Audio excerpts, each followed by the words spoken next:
তোল। আশা করছি মেয়ের এই ভিডিওগুলো তোমরা দেখেছো, আর যদি না দেখে থাকো তাহলে গিয়ে অবশ্যই দেখে নিও। আজ তোমাদেরকে শেয়ার করব এই ভিডিওগুলো করতে আমাদের কত প্রবলেম ফেস করতে হয়েছিল। যারা আমার সব ভিডিও দেখো তারা নিশ্চয়ই জানো যে আমার ভাইয়ের একটা ক্যামেরা আছে, তো মাঝে মাঝে আমি ভাইয়ের ক্যামেরা থেকে ভিডিও করে পোস্ট করি। আর ভাই অনেক ব্যস্ততার মাঝেও আমাদের জন্য এই ভিডিওটা করে দিয়েছে। ভাই এমনিতেই ব্যস্ত থাকে, ওকে তো পাওয়া যায় না। তো ও যখন বলল যে ভিডিও করবি, তো আমি তো তাড়াতাড়ি করে মেয়েকে 10-15 মিনিটের মধ্যেই রেডি করে নিয়ে বাইরে বেরিয়ে চলে এসেছি।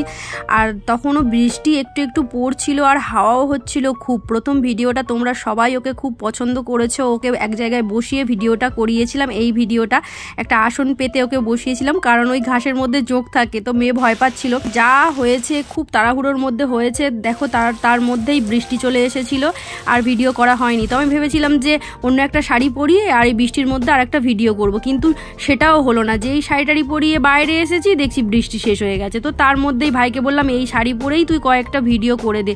তো তারপরে সেগুলোকে জুড়ে জারে নিয়ে তারপরে কয়েকটা ভিডিও বানিয়েছি। সেই সব করতে করতে 2-3টে বেজে গিয়েছিল, আর তখনও পর্যন্ত আমাদের স্নান খাওয়া বন্ধ। তারপরে চলে এসেছিল আবারও বৃষ্টি, আর মেয়ে তো নেমে পড়েছে স্নান করতে। এর আগে কোনো দিন বৃষ্টিতে এত ভেজেনি, মানে সেরকম ভিজতে দেওয়া ওকে হয় না। তো এখানে এসে বৃষ্টিতে ভিজে ও তো ভীষণ খুশি। তো দেখো কত আনন্দ করছে, আর ভাই বলছে ওখানে যোগ আছে, ওই জন্য ও ভয় পেয়ে চিল্লে উঠেছে। তো ভিডিওটা এই পর্যন্ত, তোমাদের কেমন লাগলো জানিও, আর ভালো লাগলে অবশ্যই একটা লাইক করে দিও। বাই।